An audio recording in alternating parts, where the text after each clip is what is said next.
We're now going to discuss some alternative dispute resolution tools, some very practical ADR tools that you can use in resolving disputes. And specifically, we're going to look at these 4 tools. First of all, the corporate pledge, then we'll look at screens, and then contract clauses, and finally, online dispute resolutions. The corporate pledge is a pledge that you can adopt, or your company can adopt, as a matter of corporate policy. This pledge has become very popular. It's been adopted by over 4,000 operating companies as a matter of corporate policy, probably adopted at the board of directors level. And this document is a little bit difficult to read, but the key language in the document reads as follows. In the event of a business dispute between our company and another company which has made or will then make a similar statement, we are prepared to explore with that other party resolution of the dispute through negotiation or ADR techniques before pursuing full-scale litigation. One especially useful feature of this pledge is that I think it helps avoid the psychological trap that we discussed earlier in the course called reactive devaluation. If you're in the middle of a dispute and you come to the other side and you say, well, let's try going to mediation to resolve the dispute. Your proposal might be devalued by the other side simply because you're making it, and they might view this as a sign of weakness. But instead, if you go to the other side and say, look, this is our long-established corporate policy. Our board of directors has adopted this pledge as a matter of policy. Will you consider also adopting a similar approach so that we can proceed to mediation? Then I think your proposal will carry more weight and perhaps avoid the reactive devaluation trap. So let's take a look at screens. Screens are basically a list of questions designed for people in business, non-lawyers, and based on the answers to those questions, the screen will advise you, for example, whether to use a binding ADR process or a non-binding process. Now, quick question. You should be able to answer this by now in the course. What do we mean by binding processes, and what do we mean by non-binding processes? Hit pause or just take a second to write down your answer. What is a binding process and what is a non-binding process? The non-binding processes are negotiation and mediation. When you enter into those processes, you're not bound to anything, as opposed to litigation and arbitration, which are binding processes. So basically, the way screens are used, you first of all will answer these questions, and then the screen will advise you to use either the binding process or the non-binding process. And if it advises you to use a binding process, then you use another screen that will advise you whether to use litigation or arbitration. So, very useful tool for managers. Contract clauses are very important.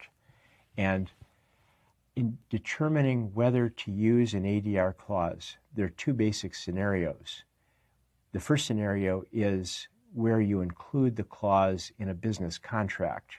And I've never seen empirical studies, but I think that this by far is the most common use of ADR contract clauses.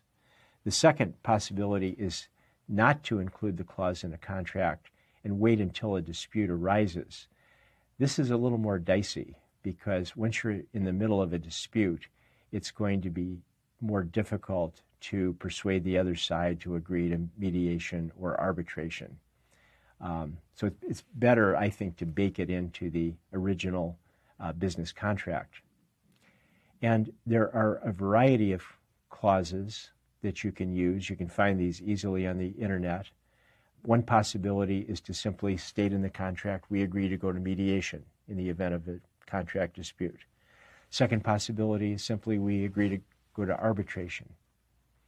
But then you can have an escalation clause where basically you say, we agree to go to mediation first, and if the mediation fails, then we will move to arbitration. Or you can have a three-part escalation clause. We're going to start with negotiation. If that fails, we'll move to mediation, and if that fails, then we will move to arbitration. So lots of possibilities, and again, you can find many examples on the internet. Finally, there's increasing use of online negotiation and dispute resolution. There's been a pile of research on whether using online resolution is effective or not.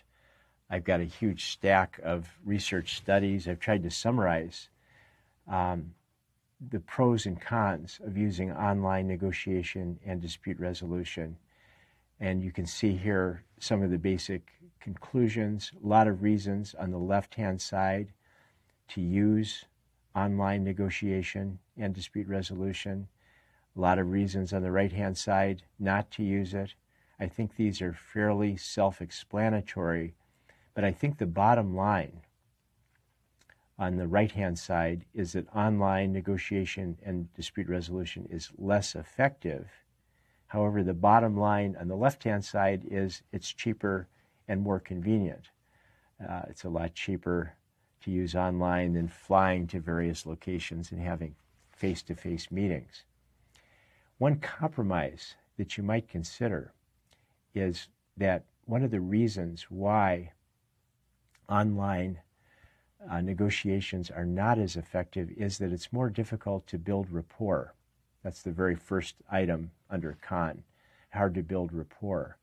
Earlier in the course, we emphasized how important it is to try to get to know the other side before you dive into the details of a deal. So one possibility to think about is there some way that you can develop rapport at the beginning of a negotiation, especially through the use of a face-to-face meeting, and then you can move to the online negotiation and dispute resolution after developing a relationship with the other side. Here are some examples of online dispute resolution. Some of these involve everyday situations. Landlord bills me and my roommates for damages we didn't cause. Broken window, broken screen. We live in a bad neighborhood. The landlord insists we caused the damage and that it had to be us. So we've got basically a dispute between landlord and tenant. Another online dispute is a little more exotic. Person wants a Harley Davidson tattoo on his left bicep. Problem is the tattoo artist misspelled Harley Davidson. According to this person, in filing this complaint, this is a permanent typo. I either take a belt sander to my arm, wear long sleeve shirts for the rest of my life, or this person has to pay to have the thing lasered off now. So that's the tattoo dispute. And then some of these disputes are fairly romantic. Here's an example. For the last year, my boyfriend of 3 years and I have been having sex using only the pill for contraception. I want him to pay half the cost. He refuses. I'm asking the jury to resolve this before it becomes ugly. We agreed to let you decide. I'm suing him for $11.75 per month for as long as we are sexually active. So examples of online dispute resolution. And that concludes our look at ADR tools.